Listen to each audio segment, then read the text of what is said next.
Hello and good morning, afternoon or evening. The current time is whatever it says on your clocks and the date, whatever it says on your calendar. I'm Sam reporting to you previously recorded from my living room, and you are about to be creeped out. This is a segment where I talk about my favorite short horror films in the form of fake news stories. The first story tonight, a murder at the Larry's Area Transportation Center in Glendale, California. A young woman who was just trying to enjoy an apple became the victim of a very peculiar incident some lonely evening ago. A blonde woman wearing a striped shirt, black beret, and sick juggalo makeup was seen harassing the young woman as she was just trying to catch a ride home. There seemed to be some discourse between the two for a moment before the mime pretended to make a collect call to the nearest payphone. It actually rang. Reports do say that a phone call was made to this exact phone at this exact timestamp. The young commuter answered, and after some back and forth, thanked her for her neat trick and bid her adieu. The mime goes like this, and looks even cooler now. After the commuter gets away, the mime seems to pop up out of seemingly nowhere, beginning to copy her movements, from a little wave to a little walk away. Moving down a bench, she goes for a little midnight snacky from her bag until she looks up and realizes that the mime now sits in the bench directly across the train tracks from her. She's holding her same position, and the woman soon realizes that she can no longer move her arm or her apple. The mime signals for the young woman to seal her lips, lock the key, and throw it away, and promptly stands up, beginning to march in place. The young woman is not so lucky, as she is not marching in place. She is marching towards the train tracks. And she'll be coming around the mountain when she comes, folks. The train blares in the distance as it curves the corner towards the tracks the young woman is now walking towards. Tragedy ensues, and we soon find out that the mime just wanted the apple the entire time. Luckily, the apple was unscathed and conveniently rolls up to the front of the mime's feet, where she picks it up, barely brushes it off, and continues on her way, munching on the apple. Now we take it to Sam for her opinion. Sam? Yeah, thank you, Sam. This film was great. It's only 3 minutes and 30 seconds long, but it's just so much fun. I love that they have such a simple environment and you don't really see a whole lot of it, but how they use it is amazing. And the framing of everything, come on, bro. The framing of everything, they're definitely using the golden ratio, and I think that's amazing. Like, it definitely pays off.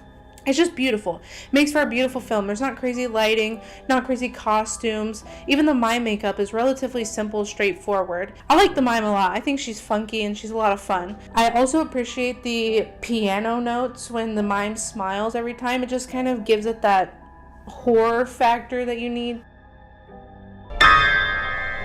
I love the orchestral music. They use it when they need it. It's not overdone, but it's done well when they do use it. The only thing I'm not a huge fan of here is how when they're miming the movements, they could be more in sync. The rest of it was done so well that really throws it off for me, especially the first little wave that she gives. The regular actress gives this little limp wrist situation, and the mime is very like this. And I just wish that they could have been in sync a little bit more. So that being said, out of 5 mimes, between 1 and 5 mimes, I'm gonna give this a 4. Thank you so much. Back to you, Sam. Next up, a woman stranded on a curved surface in the middle of roaring waters struggles to keep herself from plunging into the abyss below. Banged up, bruised, bloodied, and in a position that makes me want to vomit, she takes in her surroundings.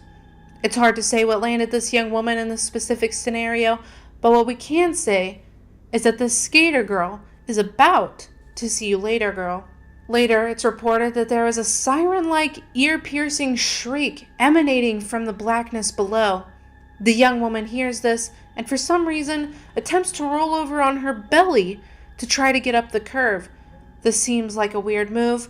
Why wouldn't you just push yourself up on your back? Needless to say, she slips and sinks deeper into the position that makes my knee throb and genuinely makes my stomach hurt. It truly makes me feel sick thinking about my leg being stuck like that.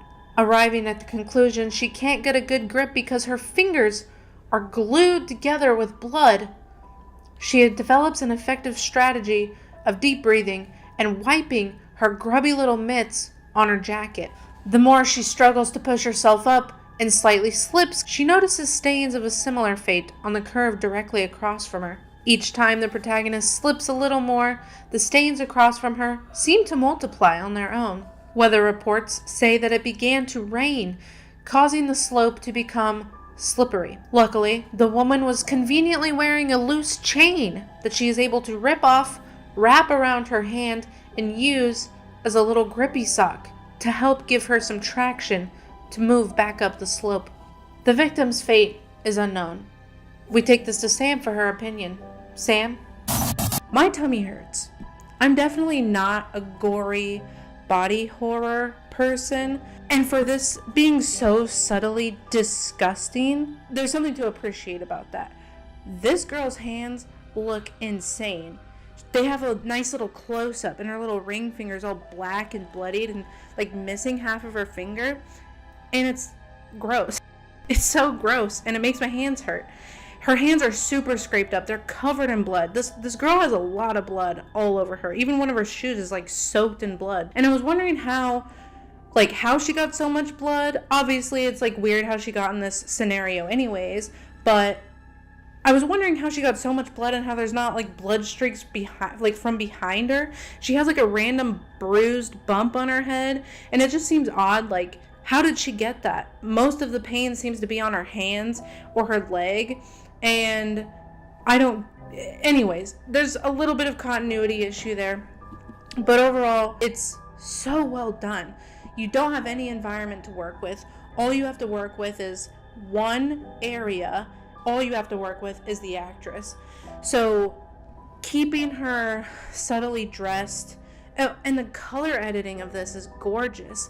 Usually I like bright, vibrant colors, and this is the exact opposite of that. It's got gray overtones to it. The actress is kind of washed out. It's just a cement background. Her clothes are gray. The lighting is gray. The clouds are dark and dreary. And it's just overall beautiful. And for her to be just covered, even the blood on her hands isn't overtly bright. It's dark and kind of blends in with everything. But there's something beautiful about it.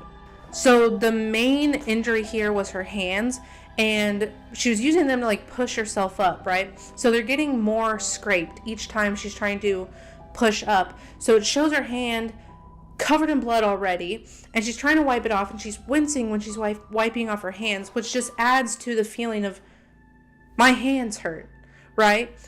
The sound effect that they use when her hand gets put back onto the cement is so visceral.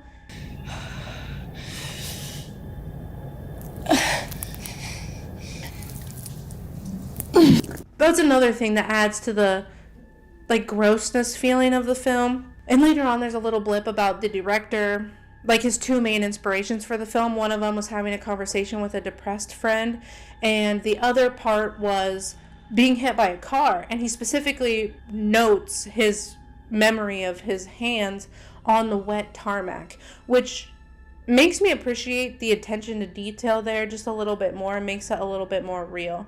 Overall, out of 1 to 5 curves, I actually am going to give this 5 curves because it has even less environment than the Mime did. You're not moving really at all, and it's all in the acting, it's all in the costuming, it's all in the lighting, and it's done so well. It's 15 minutes long, and it's that good. I highly recommend watching it. Thank you. Back to you, Sam. Our last story of the evening, a not-so-jolly Christmas tale. A wrapped gift, unbeknownst to be no gift at all, was delivered to a young couple by a man named Sean. Sean had seemingly known the couple, Ben and Rachel, for years. It's alluded that Sean and Rachel had had some sort of history that ended in bad blood. Sean told trusted sources that he was under the impression Rachel was not at home and Ben was alone. Ben was instructed to open the box, and after he did so, Sean promptly disappeared. Sean was last seen wearing a white t-shirt and an olive jacket with brown hair and light stubble.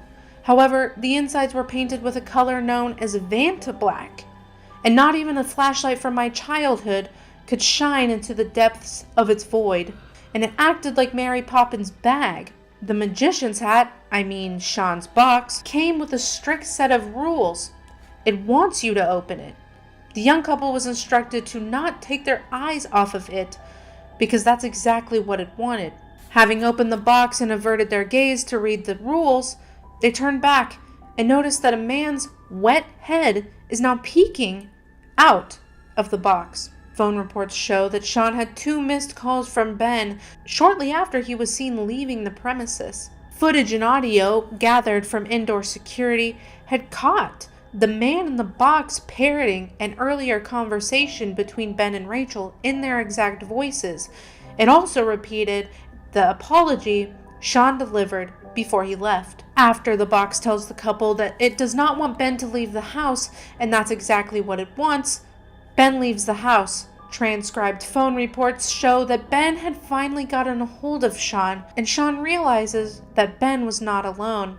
Sean urges Ben not to return back to the house after hearing that he had left Rachel alone with the box. Police reports show that by the time Ben returned to the home, the power had been cut. All of the faucets were on, and all of the light switches had been ripped out of the walls. Evidence leads police to believe that the man in the box had gone into the basement shower and waited for Ben to arrive. It appears Ben inevitably tried to escape, but was stopped by more people, concluded from the multiple soggy footprints found on the carpeted stairs. Now, for the last time this evening, we take it to Sam for her opinion. Sam? Hi, yeah, thank you, Sam. This has got to be one of my favorite short horror films. It's goofy, it's creepy, and it's higher production quality, even though the acting isn't 100% there. For as small as a part as the Sean character had, he was my favorite. His acting was so good. Oh, great. Look, I just want to give you this. The 2 main characters were okay. The one thing that kind of lost it for me is Ben's lips don't move. He's just kind of like this the whole time. Like he got his lips done. They're freshly pumped up and he can't really move them.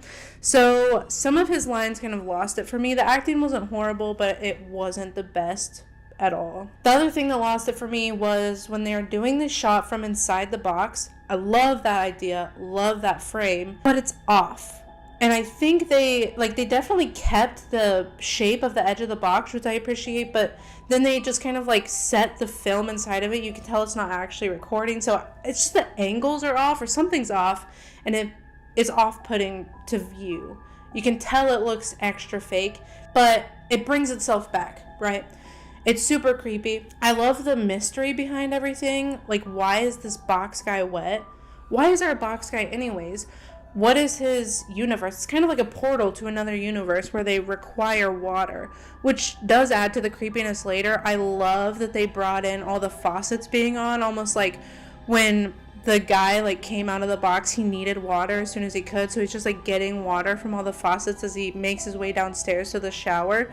So cool. I love the frame of the people standing at the top of the stairs, illuminated from the back, creating a silhouette. It's so silent. It's just, you never see the guy's creepy face. The actor they got to play the box guy, he just has tired eyes, and it makes him daunting, and all you ever see of him is this part and this part. That's all you see. And it makes him look so creepy. There's a couple jump scares in here. I think maybe 1 or 2, and when you think there's going to be a jump scare, they just don't. I like that they are not relying on a bunch of these things. They just have a creepy character and they're running with it. The idea of him being out in the house is creepy enough as it is. And it's not common in American culture for shows and films to end with an unhappy ending or end unconcluded. But this does. Maybe more short films do than others. But I love that aspect of this. I like that you're able to kind of finish the story on your own a little bit. It's really cool. Originally, I scored this out from a scale of 1 to 5. I originally scored this 4.5 boxes, but now I'm recapping it. I gotta go lower, honestly. I love the story, love the plot, love the character.